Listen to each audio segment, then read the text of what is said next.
En el día de hoy, en el Congreso llega a ti, estaremos hablando sobre la figura del defensor del pueblo. ¿Qué es? ¿Cuál es su función? Además, el diputado Víctor Suárez hablará desde el punto de vista del PLD sobre la segunda mayoría en el Congreso Nacional. Quédate con nosotros.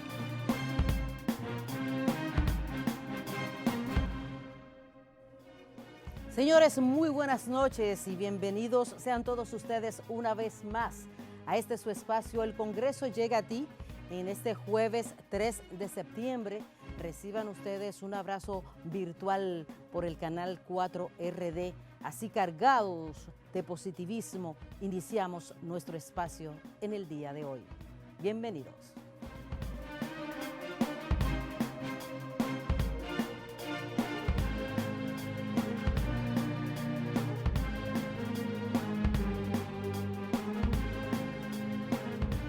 Bueno, señores, ya iniciamos de esta manera el espacio en el día de hoy.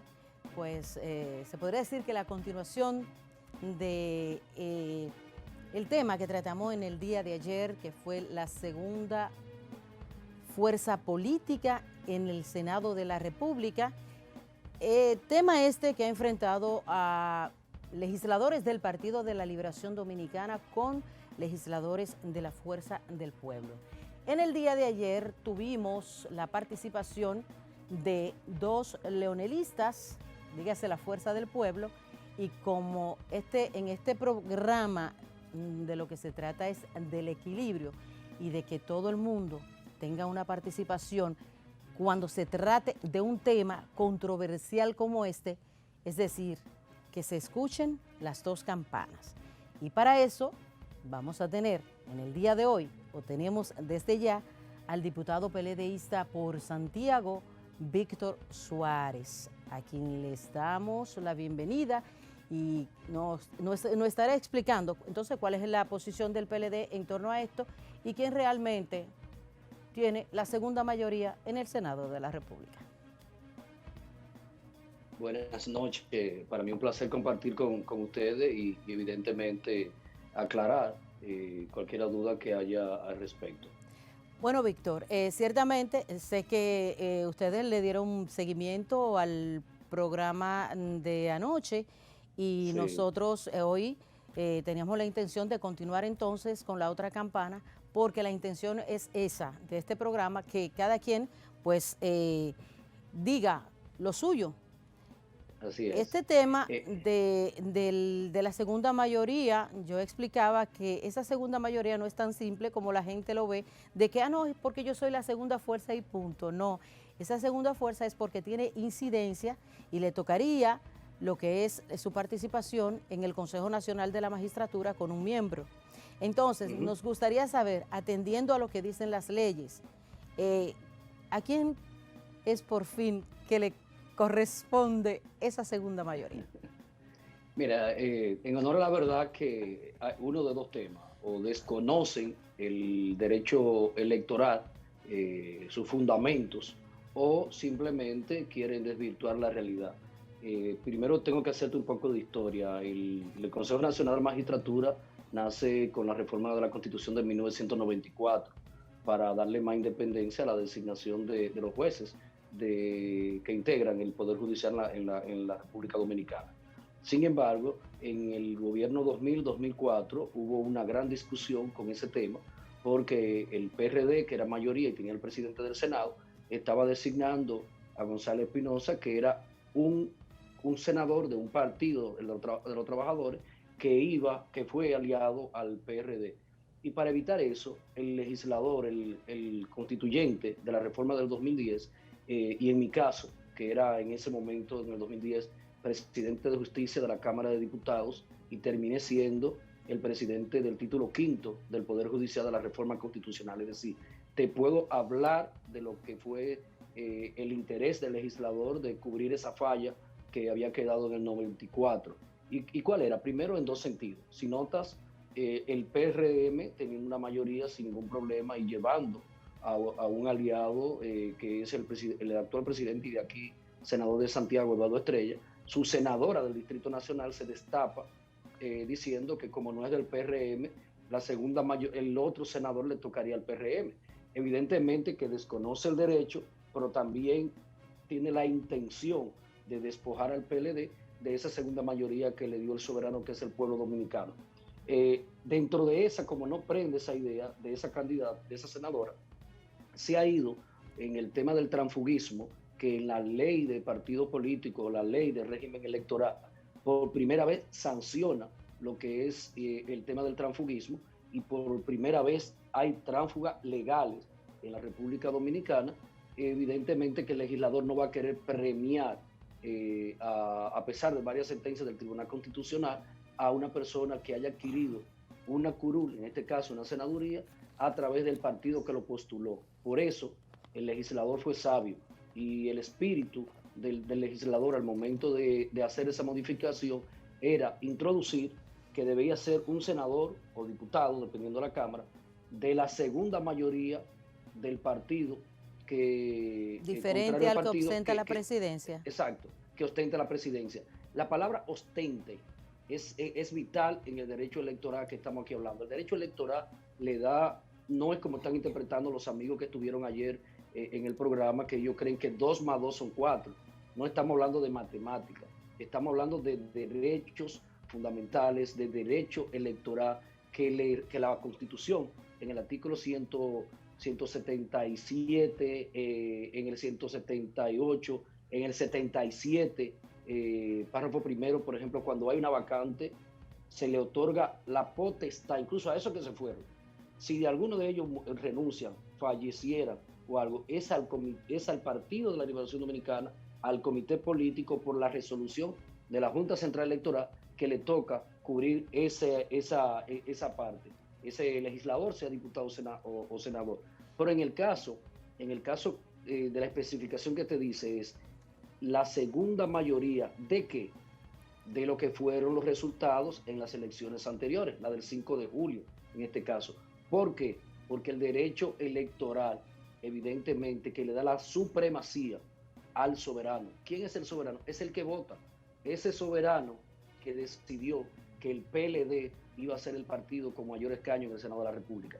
Eso no admite una discusión jurídica, sí se puede querer malinterpretar, pero sin lugar a duda que el 178, párrafo tercero, es claro en ese sentido, y que la población, tú no puedes preferenciar al individuo que, además de que comete el delito de sustraer una candidatura que la ganó en la postulación de un partido y que traiciona la voluntad de quien lo eligió. Es verdad que el voto es directo, pero está postulado por un partido. Y tanto así, yo estuve leyendo la Constitución del 2010, que fue la comentada por Finjus, y varios artículos de entendido la materia, como Nacé Perdomo, estuve viendo a Julio Curi, Eduardo Jorge Prat, y la gran mayoría coinciden con nuestra posición, que evidentemente el derecho electoral no es el mismo fundamento al derecho civil, al derecho penal, al derecho laboral. Aquí se le da preeminencia a lo que fue la voluntad del pueblo, y Víctor, el pueblo votó a favor del PLD. Una pregunta, ¿sabes qué? Estas son las primeras elecciones que se hacen en la República Dominicana donde existe una ley de partidos. Esa ley de partidos se vendió como la panacea para solucionar problemas como el que está ocurriendo ahora, cuando usted se refiere al transfugismo y a una situación o a un tranque como este. Entonces, a mí me gustaría saber qué dice la ley de partido en cuanto a este tema, porque también se atribuye que parte de lo que está ocurriendo hoy es a la ambigüedad que existe en esa ley. Y esa culpa le es atribuida a ustedes, los legisladores, que fue o son quienes hacen las leyes. Entonces, me gustaría saber qué dice la ley de partido con relación a lo que está ocurriendo en el Senado, con la fuerza del pueblo y el Partido de la Liberación Dominicana. En la misma reforma del 2010, yo fui uno de los comisionados para ir a Colombia y ver cómo funcionaba, porque acuérdate que había una gran discusión, creando un tribunal constitucional, se creaba el famoso choque de trenes, que era con la Suprema Corte con relación a la decisión del Tribunal Constitucional. Y ahí nosotros descubrimos, escuchándolo a ambas cortes, que lo que más le preocupaba en Colombia era que el Tribunal Constitucional quisiera erigirse como un Congreso paralelo. Y es por eso que la voluntad de los legisladores en el tema de la ley de partidos políticos, asimismo en el tema del régimen electoral, tanto que se discutió, pero tanto acuerdo que se llegó, y recuerdo a Henry Merán como presidente de esa comisión especial, cuando leyó el informe favorable de ese proyecto, del acuerdo entre los partidos políticos en penalizar el transfugismo. Sin embargo, hoy lo defienden. Es decir, para mí, cualquier interpretación que le haya dado el Tribunal Constitucional, aunque sea de aspecto legal, no está por encima de lo que fue la voluntad y el acuerdo político. Ahí salió una ley aprobada por todos, con un acuerdo entre todos de que el transfugismo no se iba a permitir en la República Dominicana, que si tú perdías en un proceso interno no te podías postular por otro partido en la misma campaña, y fue todo fue desarticulado por el Tribunal Constitucional, y ellos sabrán el alcance hasta dónde afecta eso a la democracia.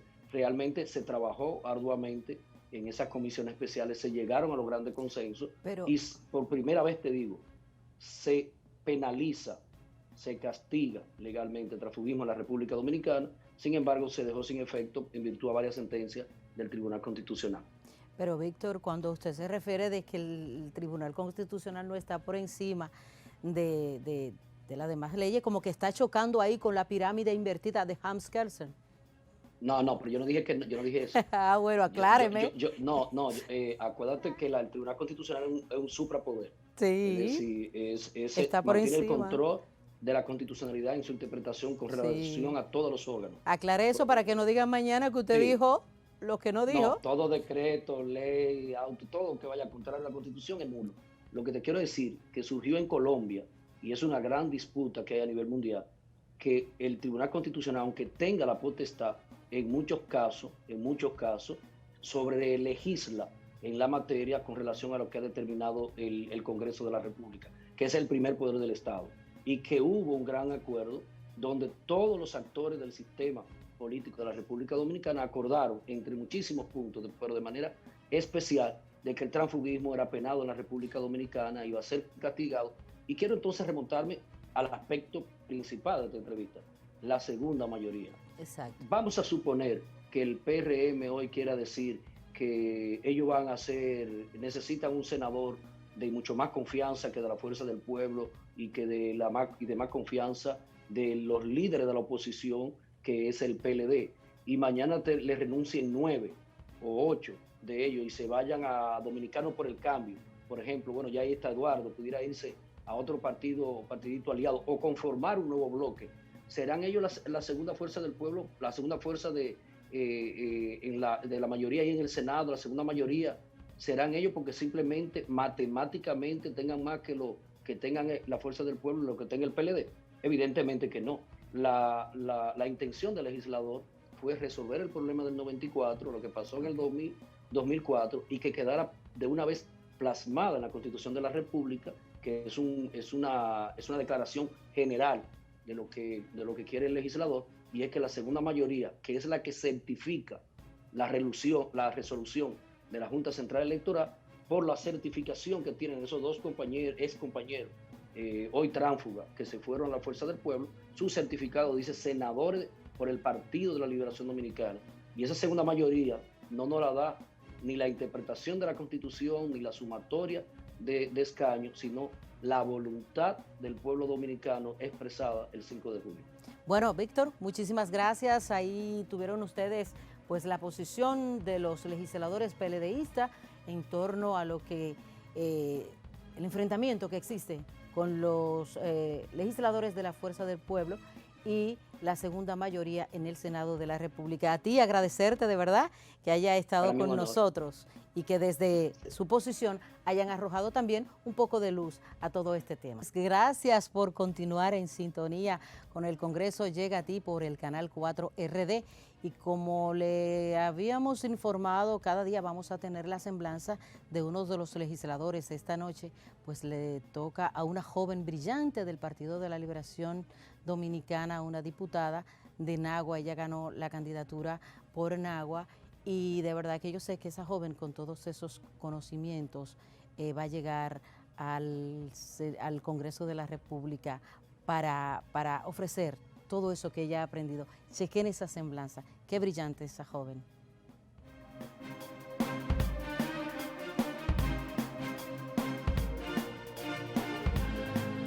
Priscila de Oleo, diputada electa por la provincia María Trinidad Sánchez por el Partido de la Liberación Dominicana. Es abogada en ejercicio y diplomática de carrera. Egresada de la carrera de Ciencias Jurídicas y Políticas de la Universidad Iberoamericana UNIBE en el año 2013, cursó el máster en Asuntos Internacionales, Economía, Política y Derecho en la Universidad Georgetown, Washington, D.C., Estados Unidos, en el año 2014, así como la maestría en Consultoría Política y Gestión de Gobierno en el año 2017. Cuenta también con una especialidad en simulación de gobiernos y campañas electorales en el 2016 en la Universidad Camilo José Cela, Madrid.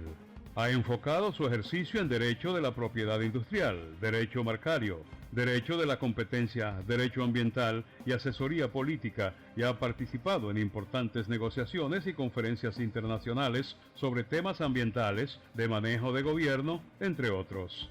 Participó en el 2016 representando a la República Dominicana como ministra consejera de la Embajada de la República Dominicana ante el Reinado de Marruecos en la Convención Marco de las Naciones Unidas sobre el Cambio Climático. Con tan solo 28 años de edad, de Oleo ha realizado una labor política intensa e ininterrumpida por estos últimos años en favor de la mujer y la juventud, logrando convertirse en la joven mujer más votada al nivel nacional en las pasadas primarias abiertas del 6 de octubre del PLD, obteniendo 11.014 votos. Del mismo modo, logra ser la única representante del PLD en las elecciones generales del 5 de julio en la provincia María Trinidad Sánchez, obteniendo 11.266 votos a su favor.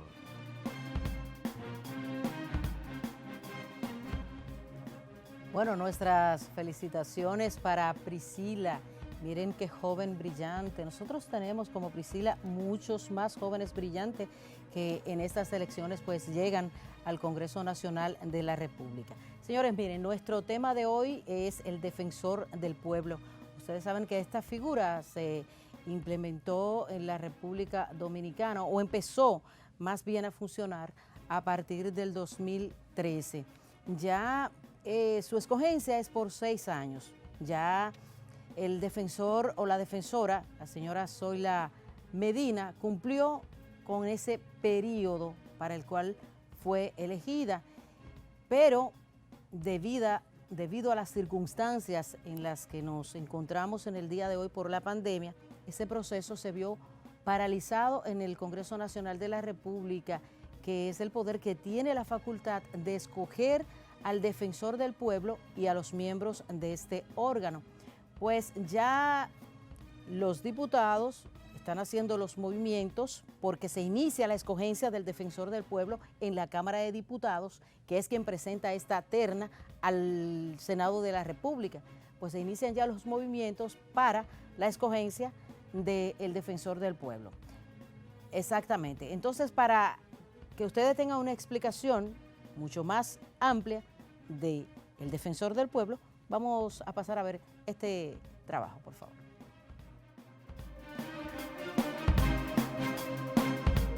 Defensor del Pueblo es el nombre que recibe la institución protectora de derechos fundamentales en muchos países de Iberoamérica, cuyo origen se remonta al ombudsman sueco del 1809. La palabra ombudsman significa el que aboga por otro. En la segunda mitad del pasado siglo XX se instituyó por toda Europa y en muchos países de América Latina y el Caribe. La creación e incorporación de esta figura en la región latinoamericana surge en los años 90 durante el periodo conocido como de transición a la democracia, luego de viejas dictaduras militares y conflictos internos de los años 70 y 80. En República Dominicana fue creado mediante la ley número 19-01 del 1 de febrero de 2001, pero es en la Constitución de 2010 cuando se le otorga rango constitucional y en 2013 comienza a operar con el escogimiento por parte del Congreso de la República de la doctora Zoila Medina Guante. Sus funciones principales son contribuir a salvaguardar y proteger los derechos fundamentales de la persona, los intereses colectivos y difusos y los medioambientales, velar por la legalidad de los actos administrativos, educar a la ciudadanía en el conocimiento y divulgación de los derechos consagrados en la Constitución y las leyes. Además que puede amonestar a los funcionarios que investiga y someter recursos de amparo.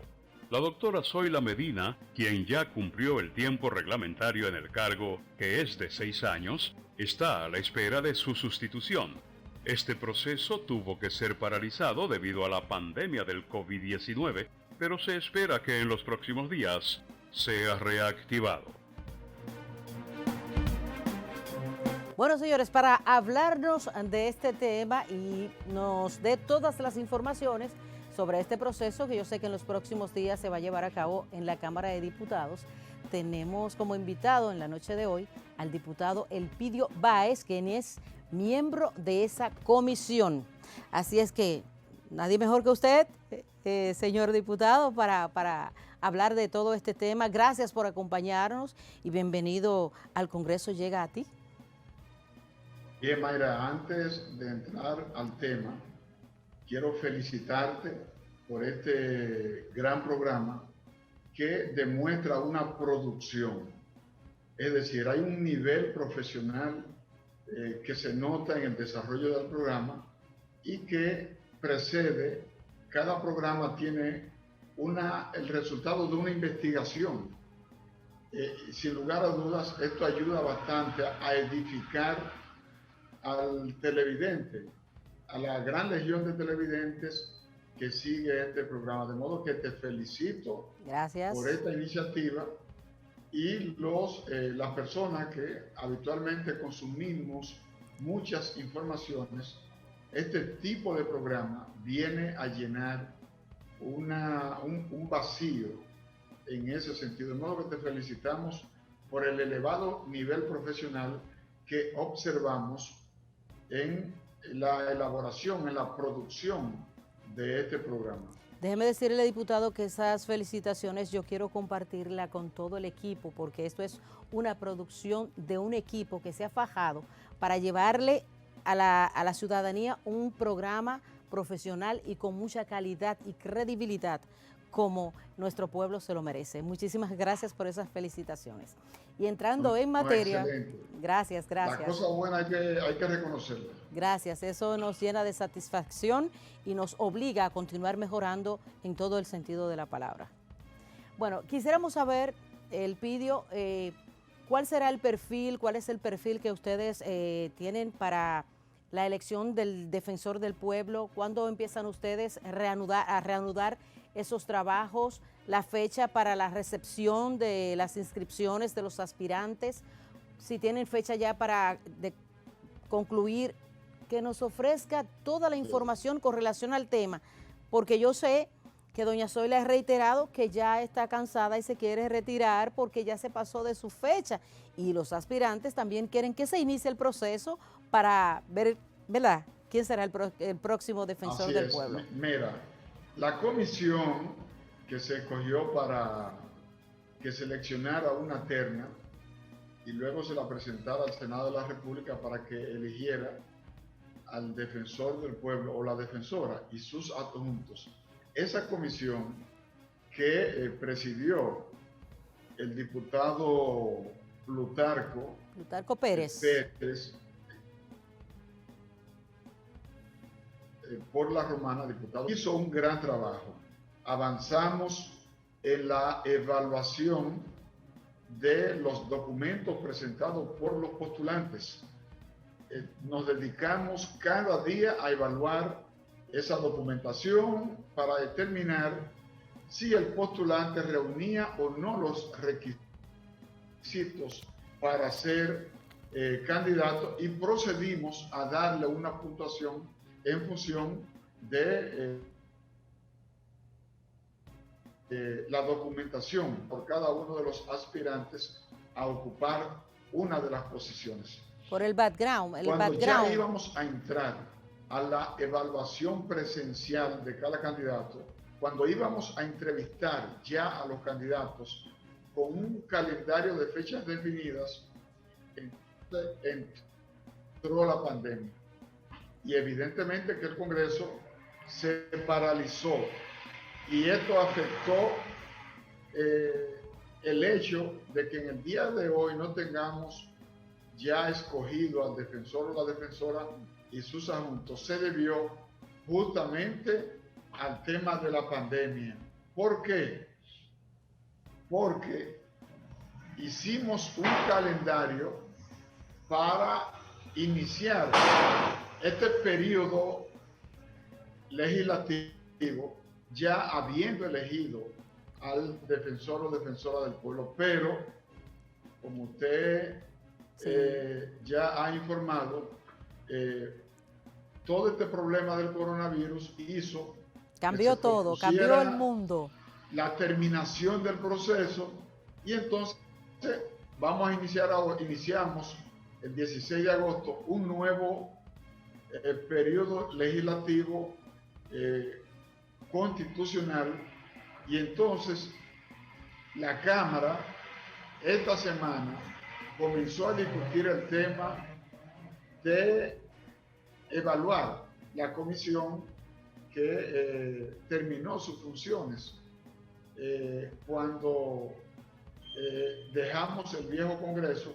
Entonces ahora se va a reformar la comisión y se van a continuar los trabajos.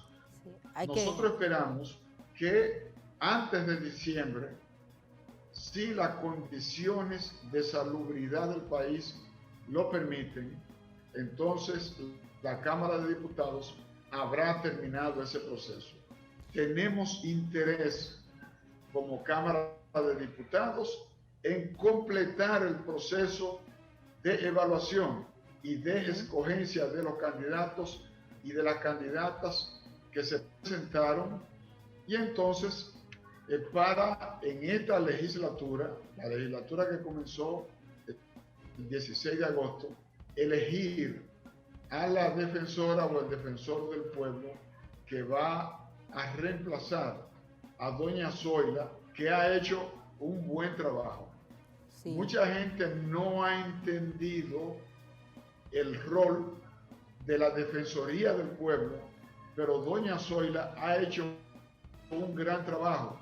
Se ha interesado por las Cuevas de las Maravillas, que evitó la intervención de la Defensoría del Pueblo, y la manera militante y activa como doña Zoila asumió la defensa. Ella ha desarrollado un trabajo con mucha pasión. De esas cuevas, sí. Evitó que el mismo Congreso aprobara la donación de esos terrenos a una fundación. Sí. Oigan bien, ahora se fajó doña Zoila con ese tema. Está dedicada a promover y a pedirle al Congreso que tengan mucho cuidado con la aprobación de la ley de aguas, porque ellos entienden que hay algunos artículos de esa ley que pudieran estar privatizando el agua potable, ¿verdad?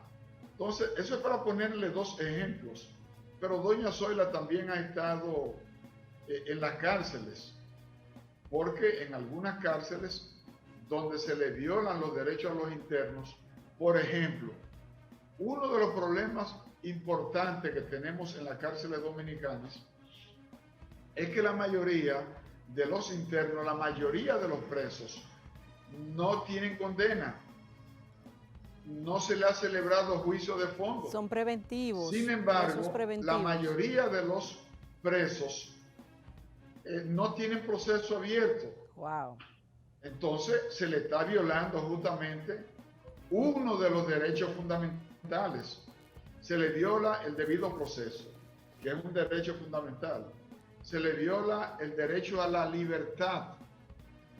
¿Por qué? Precisamente, porque la justicia nuestra es una justicia morosa, y esa morosidad y esa tardanza en la aplicación de la justicia termina vulnerando y termina violando los derechos de las personas que están guardando prisión sin que se le haya dictado sentencia. Porque precisamente... Estoy poniendo 3 ejemplos de temas que han sido abordados por esta Defensoría del Pueblo, pero son decenas de temas porque, como ustedes muy bien recogieron en el reportaje, ¿verdad? Cuando estaban describiendo las funciones de la Defensoría del Pueblo, uno de ellos es la defensa de los derechos fundamentales. Yo diría entonces, que el esencial, claro, sí, claro, independientemente defensa de los derechos fundamentales, el tema de la defensa del medio ambiente, ¿verdad? Sí. Y saber, por ejemplo, que la principal función del gobierno es la de garantizarle servicios de calidad a la ciudadanía. Entonces la Defensoría del Pueblo vela y defiende, y lo ha hecho de manera muy activa, esos derechos que tienen los ciudadanos a que el gobierno le dé servicios de calidad. De modo que, en ese sentido, la Cámara de Diputados está trabajando y el propósito es que el Congreso elija al defensor o a la defensora del pueblo en esta legislatura que comenzó el 16 de agosto. Bueno, Elpidio, no nos queda más que agradecer su participación sobre este tema tan importante, porque decía yo que independientemente del ámbito de acción que tenga el defensor del pueblo atendiendo a la legislación de cada país, hay un elemento común en todo ello y es la defensoría de los derechos fundamentales de los ciudadanos. Y eso es sumamente interesante porque aquí debemos continuar apoyando, ¿verdad? Y difundiendo más lo que es el ámbito de acción y lo que es el defensor del pueblo. Así es que queremos agradecerle su participación de verdad en la noche de hoy en el Congreso Llega a Ti. Con mucho gusto, siempre a su disposición y cuente con nuestro apoyo. Muchísimas gracias. Bueno, señores, de esta forma concluimos por el día de hoy el Congreso Llega a Ti, dejándoles la invitación abierta para que continúen con la programación del 4RD y para que mañana viernes vuelvan a sintonizar con nosotros. Así es que feliz noche.